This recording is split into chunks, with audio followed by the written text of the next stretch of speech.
എല്ലാവർക്കും നമസ്കാരം. ഞാൻ സരിതാ മഹേശ്വരൻ.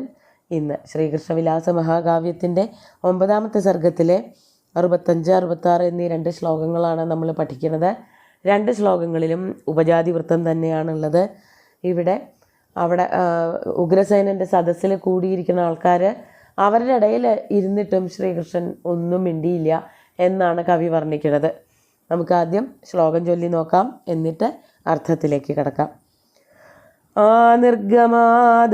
നഗരപ്രവേശാത് വൃത്താന്തവിജ്ഞാനധൃതാഭിലാഷാൻ യദൂൻ വിദിത്വാപി പരേങ്കിതജ്ഞോ ജഗാദ ഗംഭീരതയാ ന കിഞ്ചിത്. നമുക്കാദ്യം പദച്ഛേദം പറയാം. നിർഗമാത് നഗരപ്രവേശാത് വൃത്താന്തവിജ്ഞാന ധൃതാഭിലാഷാൻ യദൂൻ വിദിത്വ അഭി പരേങ്കിതജ്ഞ ജഗാദ ഗംഭീരതയാ ന കിഞ്ചിത്. ശ്രീകൃഷ്ണൻ അവിടെ എല്ലാവരുടെയും കൂട്ടത്തിൽ ഭൂമിയിൽ ആ ദർബാറിൽ രാജാവിൻ്റെ സദസ്സിൽ നിലത്ത് വന്നിരുന്നിട്ട് ഒന്നും തന്നെ മിണ്ടിയില്ല. അതിവിടെ അതിനെപ്പറ്റി പറയാണ്. പരേങ്കിതജ്ഞ, പരന്മാരുടെ ഇംഗിതത്തിനെ പറ്റി അറിയുന്നവൻ. അതായത് ഇവിടെ ശ്രീകൃഷ്ണനെ പറ്റിയിട്ടാണ് പറയണത്. മറ്റുള്ളവരുടെ മനസ്സിലിരിപ്പ് എന്താണ് എന്ന് തിരിച്ചറിയാൻ കഴിയുന്നവനെയാണ് പരേങ്കിതജ്ഞൻ എന്ന് പറയാം. ഇവിടെ യാദവന്മാരുടെ മനസ്സിലുള്ളതായ എല്ലാ സംശയങ്ങളെ പറ്റിയിട്ടും ശ്രീകൃഷ്ണന് നല്ലോണം അറിയാം. എന്നിട്ടും അതാണ് പരന്മാരുടെ അല്ലെങ്കിൽ ഇംഗിതം എന്ന് പറഞ്ഞാൽ ഇച്ഛ, അതിനെപ്പറ്റിയൊക്കെ നല്ലവണ്ണം അറിയാവുന്നവനാണ്, പരേങ്കിതജ്ഞനാണ് ശ്രീകൃഷ്ണൻ എന്നാണെങ്കിലും നിർഗമാത് നഗരപ്രദേശാത്. നിർഗമാത് എന്ന് പറഞ്ഞാൽ നിർഗമാത് ബഹി, അതായത് ഈ കൊട്ടാരത്തിൻ്റെ അകത്തേക്ക് കിടക്കുന്ന വലിയ കോട്ടയുണ്ടല്ലോ, നിർഗമം. നിർഗമത്തിൽ കൂടെ അകത്തേക്ക് കടന്നിട്ടും, നിർഗമം എന്ന് പറഞ്ഞാൽ അകത്തേക്ക്, പുറത്തു നിന്ന് അകത്തേക്ക് പ്രവേശിച്ചിട്ടും, അതുപോലെ തന്നെ നഗരപ്രദേശാത്, അകത്ത് കടന്ന് പുറത്ത് പോണ വരെയും, അതാണ് അങ്ങനെയും പറയണം. അതായത് കൊട്ടാരത്തിലെത്തി ആ സദസ്സിൽ നിലത്തിരുന്ന് എല്ലാവരുടെയും കൂട്ടത്തിലൊക്കെ ഇരുന്ന് പുറത്തേക്ക് പോകണ വരെയും, അതുപോലെ തന്നെ നഗരപ്രദേശാത്, നഗരപ്രദേശ പര്യന്തം, സീമ എന്നുള്ള അർത്ഥത്തിലാണ് എന്നുള്ളത്.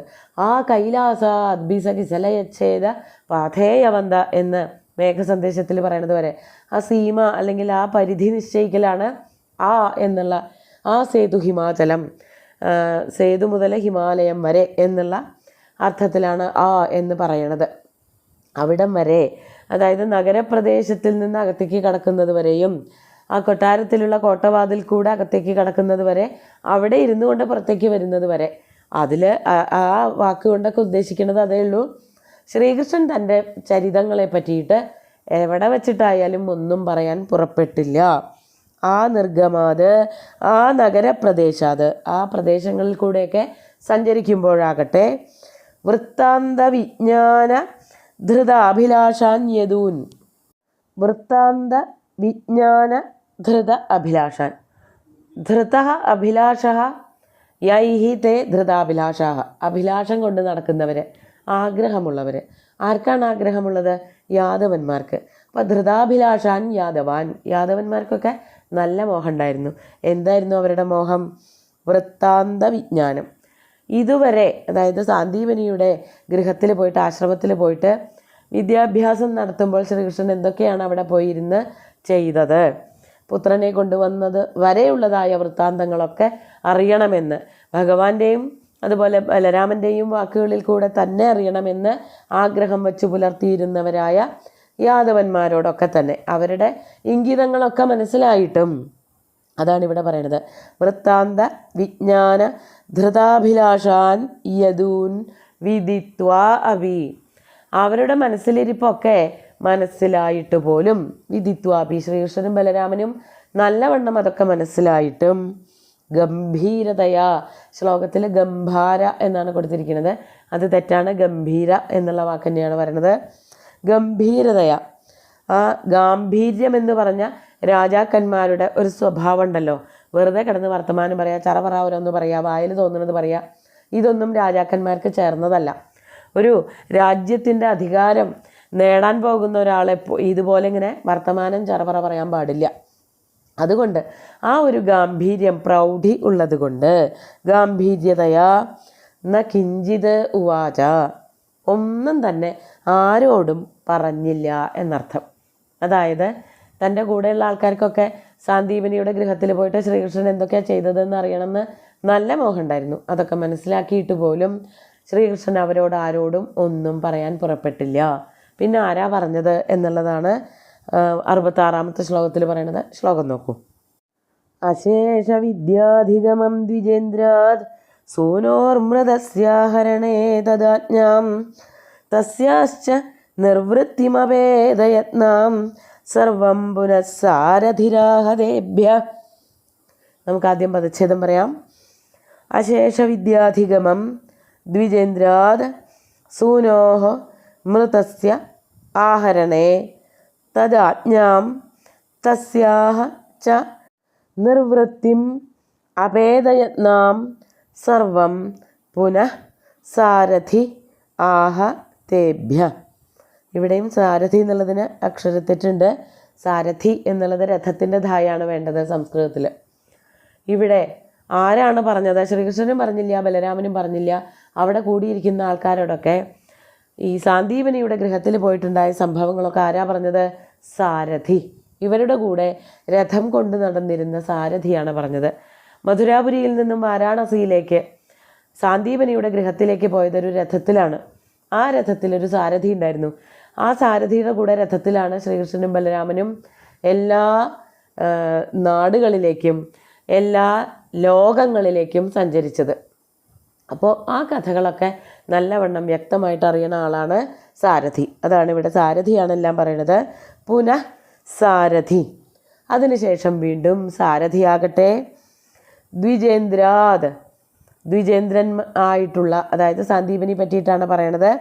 ദ്വിജേന്ദ്രാത് സാന്ദീപനേ, ബ്രാഹ്മണ ശ്രേഷ്ഠനായിട്ടുള്ള സാന്ദീപനിയുടെ അടുത്തു നിന്നും അശേഷ വിദ്യാധിഗമം, എല്ലാ വിദ്യകളും പഠിച്ചെടുത്തു കഴിഞ്ഞതിന് ശേഷം ശ്രീകൃഷ്ണൻ എന്താ ചെയ്തത് എന്ന് പറയാണ്.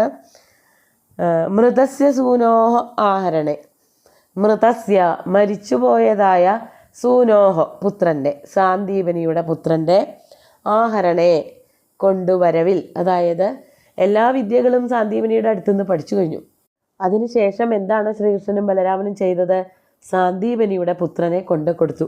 മൃതസ്യ മരിച്ചുപോയതായ, കുറേ കാലങ്ങൾക്ക് മുമ്പ് വളരെ കുട്ടിയായിരുന്ന സമയത്ത് വെള്ളത്തിൽ പോയിട്ട് മരിച്ചുപോയവനായ സാന്ദീപനിയുടെ പുത്രനെ, ഗുരുവിൻ്റെ പുത്രനെ, അതാണ് സൂനോഹ ആഹരണേ, യമാലയത്തിൽ പോയതായ പുത്രനെ കൊണ്ടുവരുന്നതിൽ തദാജ്ഞാം തസ്യാശ്ച അപേദയത്നാം. തദാജ്ഞാം എന്ന് പറഞ്ഞാൽ തസ്യ ആജ്ഞാം, തസ്യ എന്നുള്ളത് കൊണ്ട് സാന്ദീപനിയുടെ. ആജ്ഞ എന്ന് പറഞ്ഞാൽ ഒരു ആജ്ഞയൊന്നും ആയിരുന്നില്ല, ഒരു ആവശ്യപ്പെടലായിരുന്നു. ഗുരുദക്ഷിണ വേണമെന്നില്ല എന്ന് പറഞ്ഞു. ഇനി വേണമെന്നുണ്ടെങ്കിൽ തന്നെ തൻ്റെ നഷ്ടപ്പെട്ടു പോയ പുത്രനെ കൊണ്ട് തരണം എന്നുള്ള ഒരു അഭ്യർത്ഥനയാണ് വച്ചത്. അതിനെയാണ് ഇവിടെ ആജ്ഞ എന്നുള്ള വാക്കുകൊണ്ട് കവി എഴുതിയിരിക്കുന്നത്. ഒരു ശ്ലോകം എഴുതുമ്പോൾ വൃത്തത്തിലൊക്കണ രീതിയിൽ എഴുതണമല്ലോ, അതുകൊണ്ട് ഇവിടെ ആജ്ഞ എന്ന് പറഞ്ഞു എന്നേ ഉള്ളൂ. യഥാർത്ഥത്തിൽ അഭ്യർത്ഥനയായിരുന്നു. ആ ആജ്ഞയും അത് നിർവഹിക്കലും, അതാണ് തദാജ്ഞാം തസ്യാശ്ച, ആ ആജ്ഞയുടെ അപേദയത്നാം നിർവൃത്തിം, യത്നമൊന്നുമില്ലാത്തതായ പൂർത്തീകരണവും, നിർവൃത്തി. അതായത് ഗുരു എന്താണോ ശ്രീകൃഷ്ണനോടും ബലരാമനോടും പറഞ്ഞത് അത് യാതൊരു വിട്ടുവീഴ്ചയുമില്ലാതെ ചെയ്തു കൊടുത്തു. അതിനെയാണ് നിർവൃത്തി എന്ന് പറയുന്നത്. നിർവൃത്തിം സർവം തേഭ്യ ആഹ, സർവം തുടങ്ങിയിട്ടുള്ളതായ എല്ലാ കഥകളും, സാന്ദീപനിയുടെ ഗൃഹത്തിൽ പോയിട്ടുണ്ടായതായ എല്ലാ വിഷയങ്ങളും, നമ്മൾ ഭാഗവതത്തിലും നാരായണീയത്തിലൊക്കെ പറയാത്തതായിട്ടുള്ള പല കാര്യങ്ങളും ഉണ്ട്. സുദാമാവ് എന്നുള്ള സുഹൃത്തിനെ കിട്ടുന്ന കഥ, അതുപോലെ രാത്രി കാട്ടിൽ വിറകൊടിക്കാൻ പോയ കഥ ഒന്നും പറഞ്ഞിട്ടില്ല.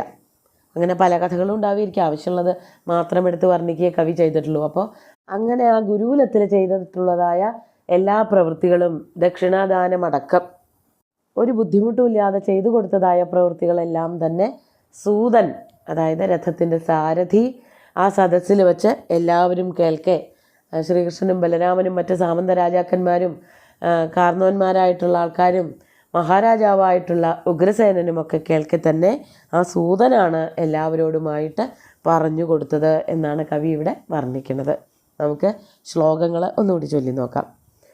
ആ നിർഗമാത് ആ നഗരപ്രവേശാത് വൃത്താന്തവിജ്ഞാനധൃതാഭിലാഷാൻ യദൂൻ വിദിത്വാഭിപരങ്കിതജ്ഞോ ജഗാദഗംഭീരതയാ ന കിഞ്ചിത് അശേഷവിദ്യാധിഗമം ദ്വിജേന്ദ്രാത് സൂനോർമൃതസ്യാഹരണേ തദാജ്ഞാം തസ്യാശ്ച നിർവൃത്തിമഭേദയത്നാം സർവം പുനഃസാരഥിരാഹതേഭ്യ.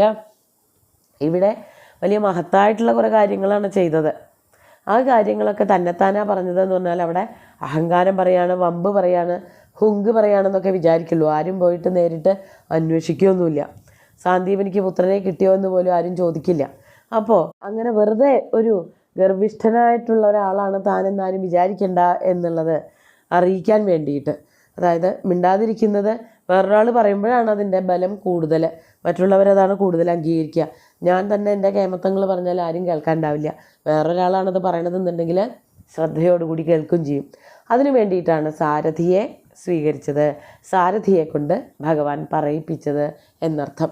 അങ്ങനെ ഭഗവാന്റെ പല പല വിജയങ്ങളും സാരഥി പറഞ്ഞ് തദ്ദേശവാസികൾ, മധുരാപുര നിവാസികൾ കേട്ടു മനസ്സിലാക്കി എന്നാണ് ഇവിടെ പറഞ്ഞു നിർത്തിയത്.